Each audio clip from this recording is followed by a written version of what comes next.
Hello and welcome to this video on religiosity and social groups 01, gender and ethnicity. Grace Davey argues that when we look at the religiosity of peoples in our society, overwhelmingly we're going to find that it's women who are primarily more religious than men. In 2013, her study found that most churchgoers were female and they are more likely than men to attend church regularly, that females outnumbered males by almost 500,000. More women than men said they had a religion. More women say that religion is important to them. Fewer women than men are atheists or agnostic. And in all major faiths in the UK, except Sikhs, women are more likely than men to practice their religion, and that women express greater interest in religion and have a stronger personal commitment to it. This is further evidenced in this table of data from Grace Davey's work in the early 90s that showed that across the whole piece of whether we believe in God, sin, evil, the devil, or life after death, that overwhelmingly it's women who believe more than men. Now, of course, we need to be careful with all of this data because much has changed since both 94 and 2013, but nonetheless, the general principles, trends, and patterns would be the same today. Miller and Hoffman explain this greater propensity of women to be religious versus men as being rooted in risk-taking. By not being religious, people are risking that religion might be right and they could be condemned to hell. As men are less risk-averse than women, they are more likely to take the risk of not being religious and possibly therefore going to hell. Davey says that many of the dangers once faced by women, such as childbirth, no longer exist in Western society. Therefore, women may also become less religious in time. But for now, because women perhaps have other areas of family life or society to consider, this leads them to be risk averse. Therefore, just in case, they continue to believe in God and to be religious. A further explanation could be differences in socialization, that women are socialized, arguably, to be passive, obedient and caring, qualities which is valued by many religions and God is said to look kindly upon. In that sense, therefore, women may feel that they have a natural affinity or connection to religion as per their socialization, ergo they are more religious. This further extends to thinking about gender roles. Women are more likely to work part-time or be full-time carers, at least historically, so they are arguably having more scope for participating in religious activities than men who traditionally had full-time jobs. Greeley found that women's role in taking care of other family members, in particular the elderly, increases their religiosity because it involves responsibility for their ultimate welfare, and this is evocative of the idea that God or gods are responsible for our ultimate welfare. Again, there may be a feeling of connection between women and their role in the family and the role that God plays in society for all humans. Bruce builds on this further, looking at paid work and how historically women have had lower levels of involvement in paid work. That religion has gradually been driven out of the male-dominated public sphere of work and confined to the private sphere of the family in more modern, late modern, or indeed postmodern times. This is something where women arguably have been more concerned with this particular sphere and therefore have dominated. Ergo, as it moves into that sphere, women feel again that this is kind of their territory and their space. To evaluate this, though, of course, we need to think about the fact that increasingly women are taking on more secular, masculinized roles in the public sphere, that Brown refers to as the decline of female piety, that women are themselves too withdrawing from religion as men previously did. And this links quite nicely to previous arguments in previous videos related to secularization as well as rationalization in the post-medieval era.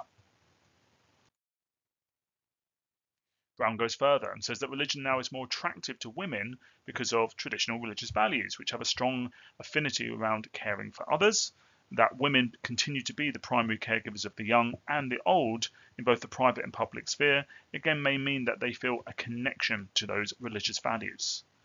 Increasingly, religion has become more feminized. Men are withdrawing from religion and also including the roles within religion themselves, being priests, being bishops, and so on.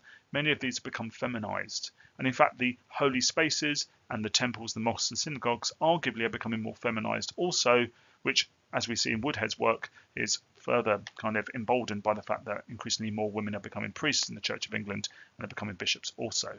That feminization of religion may lead women to see religion as part of their territory, part of their kind of gender sphere. Looking sideways to the New Age and New Age movements, Davey also chimes in here. Women are closer to birth and death, she argues, through childbearing and caring for the elderly, which brings them closer to the big ultimate questions of why are we here, what happens to us when we die, why do bad things happen to good people, which again may naturally lead women to turn to religion for answers to those ultimate questions.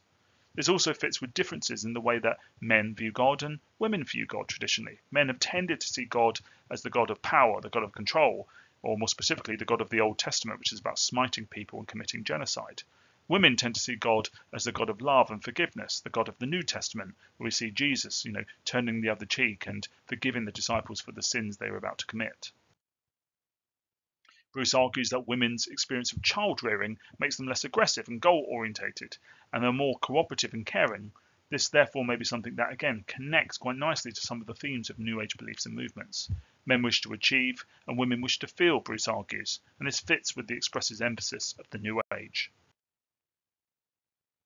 Women in paid work, more contemporarily, may feel that they are experiencing a role conflict between being an instrumental worker and an expressive homemaker. Woodhead argues that New Age beliefs are attractive because they allow individuals to be an individual and to try and bring together those two sides of themselves whilst enjoying individual autonomy and personal growth.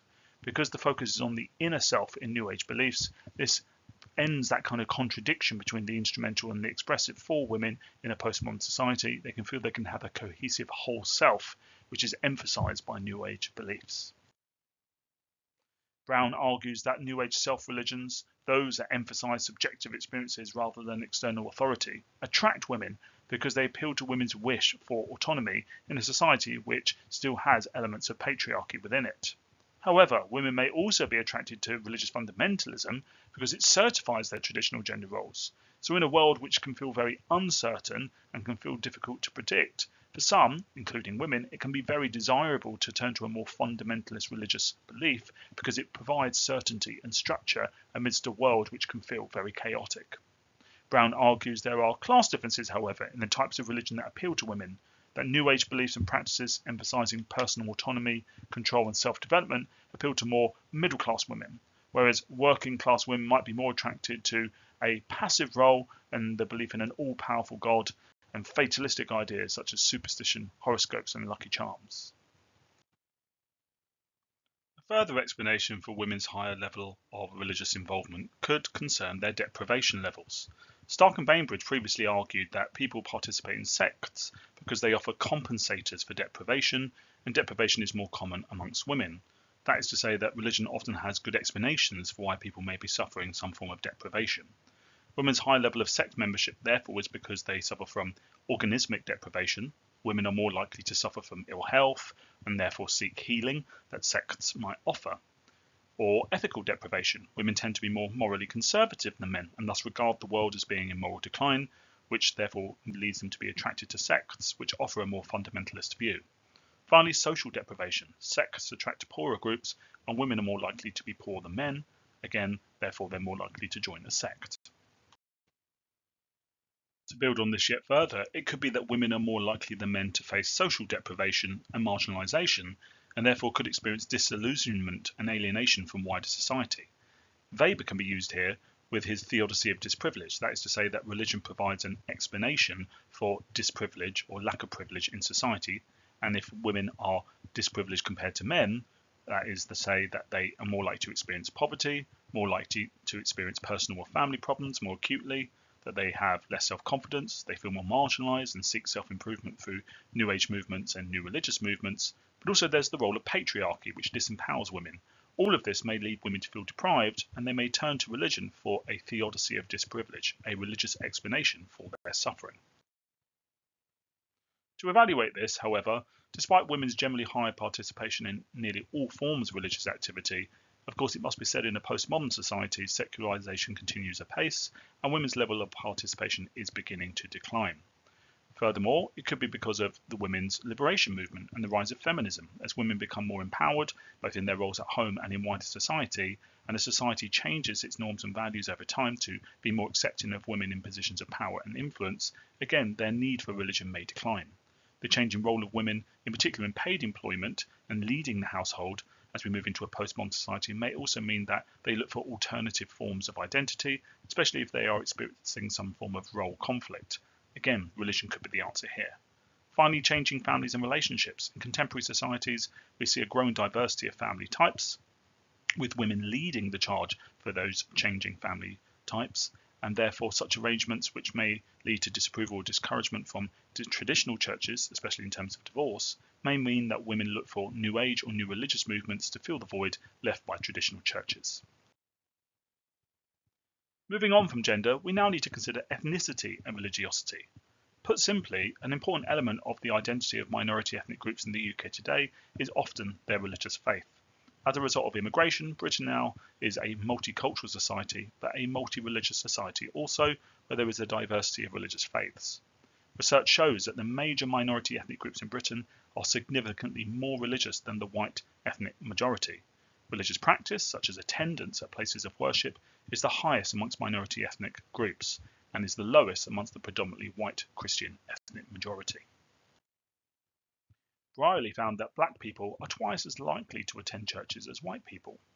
Muslims, Hindus and black Christians are also considerably more likely than white Christians to see religion as important and to attend religious places of worship on a weekly basis.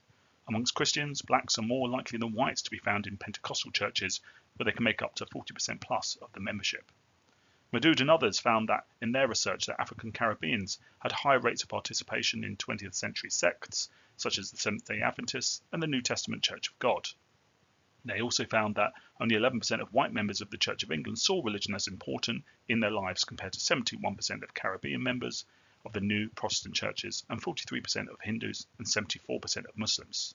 Official statistics more broadly have found only 32% of Christians, 80% of Muslims and 65% of Hindus, Buddhists and Sikhs practice their religion. An alternative set of explanations for the higher levels of religiosity amongst Britain's ethnic minority groups could be related to the previously explored concepts of cultural defence and cultural transition.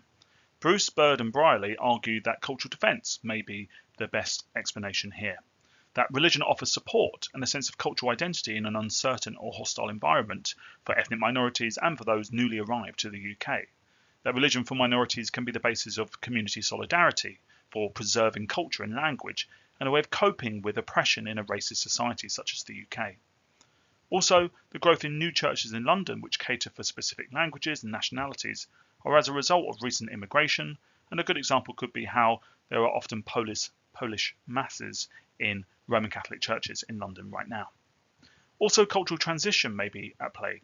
Herberg says that religion is a way of easing transition into a new culture by offering support, and that over time, Britain's ethnic minorities may become less religious as they feel that they have made that transition.